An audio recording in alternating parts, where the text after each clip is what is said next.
Dans les sables éternels du Sahara, où le vent efface les traces des empires oubliés, un homme a tracé une ligne invisible qui divise encore aujourd'hui le Mali.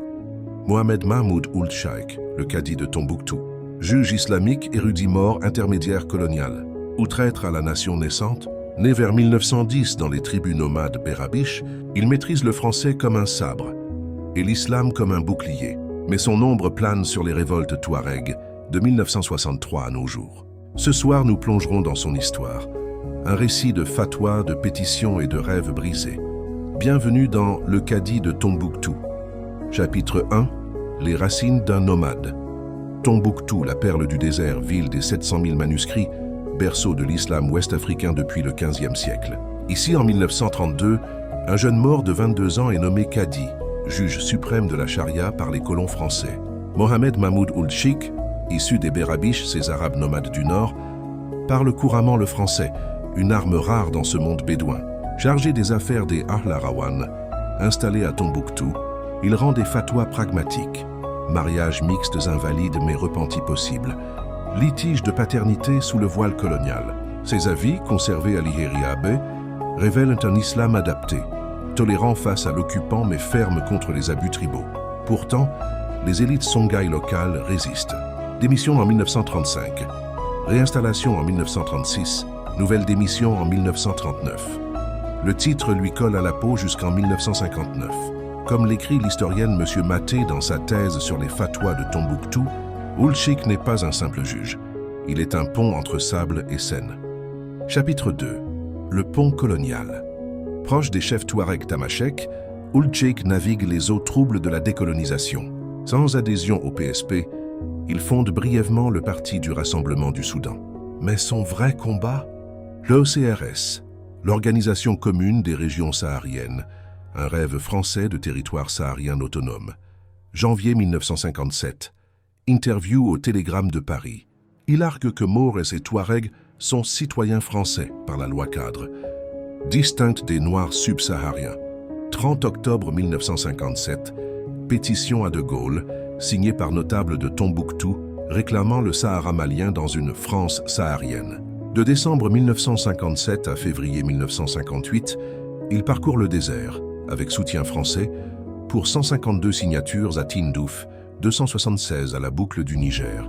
Le 30 mai 1958, 300 chefs de l'éré à Tombouctou signent crainte d'un Mali indépendant dominé par le Sud. Soutenu par Marcel Carder, officier de renseignement, il unit nomades contre nationalistes maliens et algériens. Comme le montre ce rush INA de 1960, tourné par le lieutenant-colonel René Caron. Touareg armé parade à Tombouctou. Écho des agitations pré-indépendance. Ould Cheikh, mufti pragmatique, loue en 1955 la France pour avoir stoppé esclavage et raid.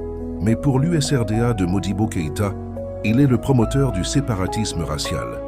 Chapitre 3. Les ombres de l'indépendance 1960. La Fédération du Mali naît puis s'effondre. Tombouctou fête l'indépendance, mais les nomades murmurent. Ould Cheikh, suspect aux yeux de Bamako, voit son influence s'évaporer. Sa pétition de 1958 qu'il a fait circuler est citée mot pour mot par les rebelles touaregs de 1963. Sur X aujourd'hui, on le nomme père de l'Azawad politique, post-Bay. En 1956, il proposait Azawad pour les régions de la boucle du Niger, rejeté par les Touaregs de la Dague comme Arabe Berabiche, post-Mbupt.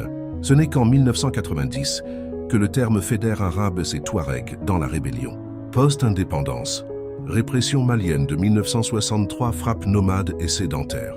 Ould Cheikh, décédé dans l'ombre, laisse un legs toxique, discours racialisé masquant enjeux socio-économiques. Ses fatwas dans les manuscrits de Tombouctou montrent un érudit nuancé, mais ses pétitions alimentent les feux de 1990, 2006, 2012, chapitre 4. L'héritage controversé aujourd'hui, en 2025, alors que Kidal tremble sous les drones maliens, post-29. Ould Cheikh hante les débats. Pour les nationalistes maliens, il est le père du séparatisme, post-point. Pour les indépendantistes, un visionnaire protégeant les nomades d'un État centralisateur. Ses écrits, comme l'histoire de Tombouctou et de l'Azawad, Vidéo académique 2024, remappent le Sahel. Mais comme l'analyse Pierre Boilet dans Nomades et Commandants, Sa posture pro-française ignore les divisions internes. Certains Touaregs soutenaient l'unité malienne. Un héritage de sable, éphémère mais qui creuse encore les fossés. Conclusion. Échos du désert, Mohamed Mahmoud Ould Cheikh, héros ou fantôme colonial. Son histoire nous rappelle que les nations se forgent dans le sable, mais se brisent sur des fatwas et des pétitions. Tombouctou endure, ses manuscrits veillent. Et vous, quel est votre verdict?